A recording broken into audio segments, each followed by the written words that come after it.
सभी भाई बहनों को मेरा नमस्कार। आप लोग कैसे हैं? सबसे पहले तो मैं आप सबको धन्यवाद कहना चाहती हूँ कि आप इस वीडियो को देख रहे हैं, इसलिए मैं हार्दिक रूप से आप सभी को धन्यवाद करती हूँ और आपका आभार प्रकट करती हूँ।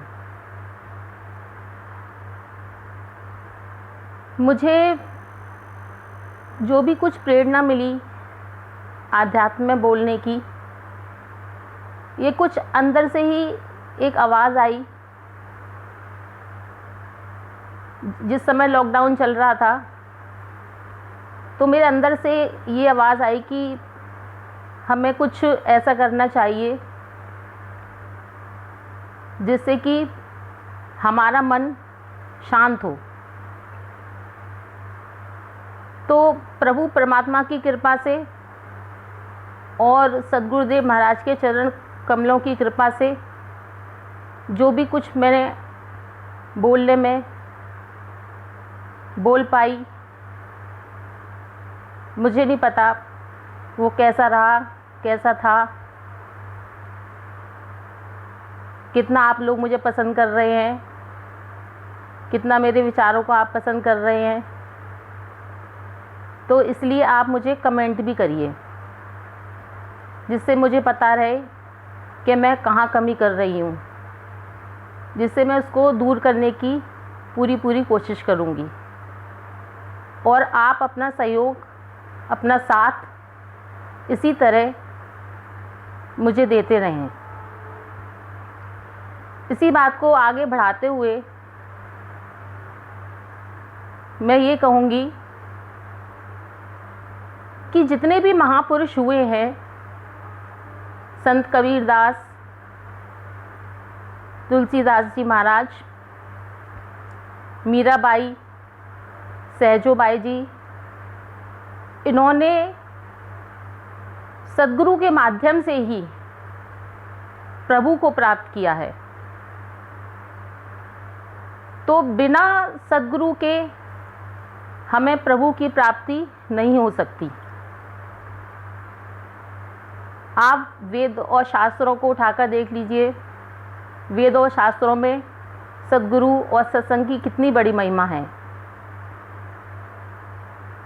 कि सद्गुरु ही हमें वो रास्ता बताते हैं जिससे हम इस भव सागर से पार हो सकते हैं। बिना सद्गुरु के कोई भी मनुष्य इस भव सागर से पार नहीं हो सकता। इस पर एक दुआ है कि गुरु बिन माला फेरता, गुरु बिन करता दान, गुरु बिन सब निष्फल गया, बूझो वेद पुराण।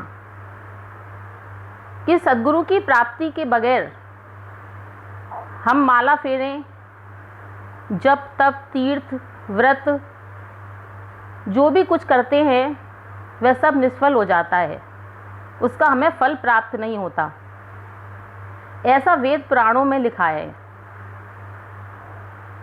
तो हमें उन्हीं के अनुसार चलना चाहिए। ये वेद पुराण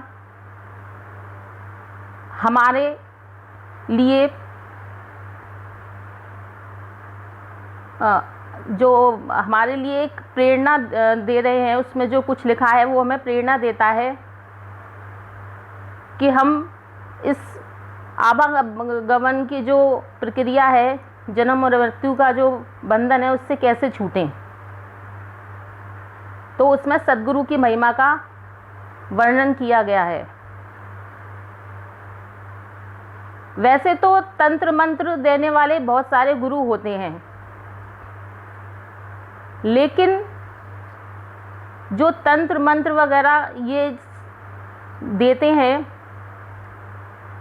कहते हैं कि जैसे हम कोई चीज़ अपने होठों से लगा लेते हैं तो वो झूठी हो जाती है। तो इस पे भी एक दुआ है कि तंत्र मंत्र सब झूठ है, मत भरमो संसार और सार शब्द जाने बिना कोई ना उतरसी पार, कि तंत्र मंत्र सब झूठा है। जब हमारी मृत्यु होगी उस समय क्या हम अपने मुंह से वो मंत्रों का उच्चारण कर पाएंगे? नहीं कर पाएंगे। तो उन्होंने एक सार शब्द की बात कही है कि वो सार क्या है। वो सार शब्द हमारे अंदर ही है, एक जीवन बूटी की तरह। हमें थोड़ा समय एकांतवास में देना चाहिए। जब भी कभी फुर्सत मिले अपने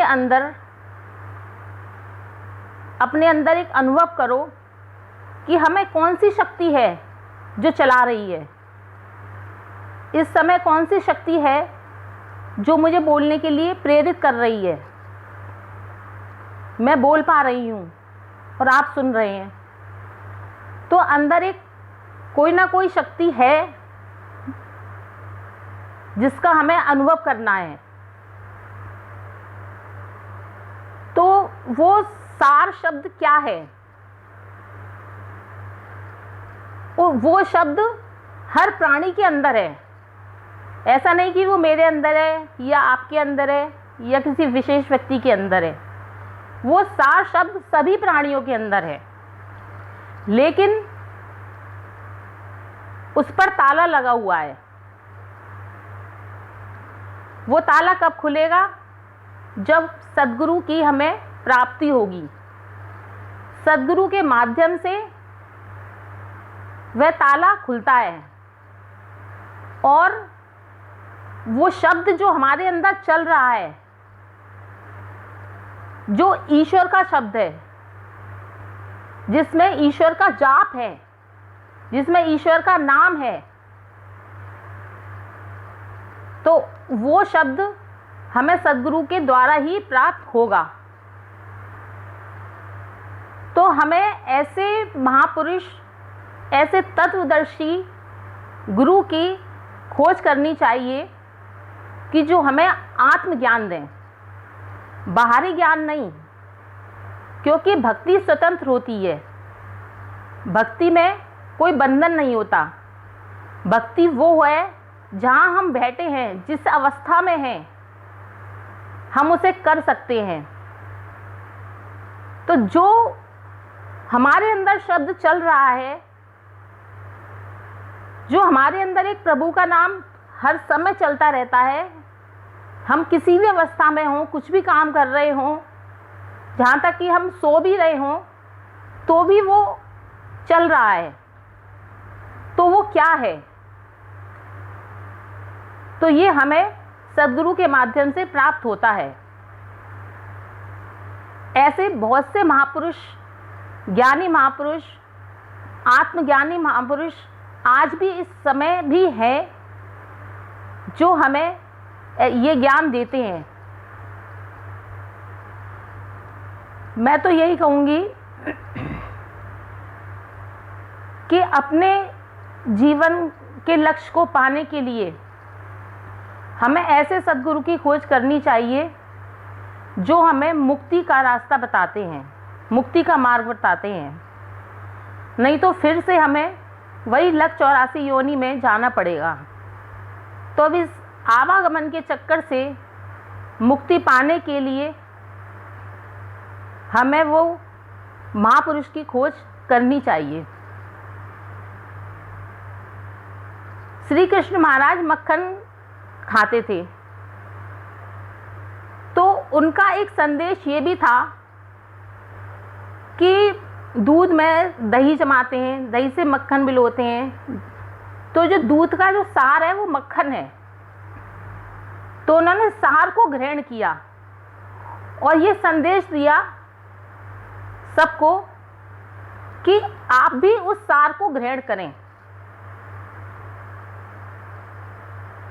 इसी के साथ मैं ये वीडियो यहीं समाप्त करती हूँ। आप सबको मेरा धन्यवाद। इस चैनल को ज़्यादा से ज़्यादा लाइक करें, सब्सक्राइब करें और शेयर करें।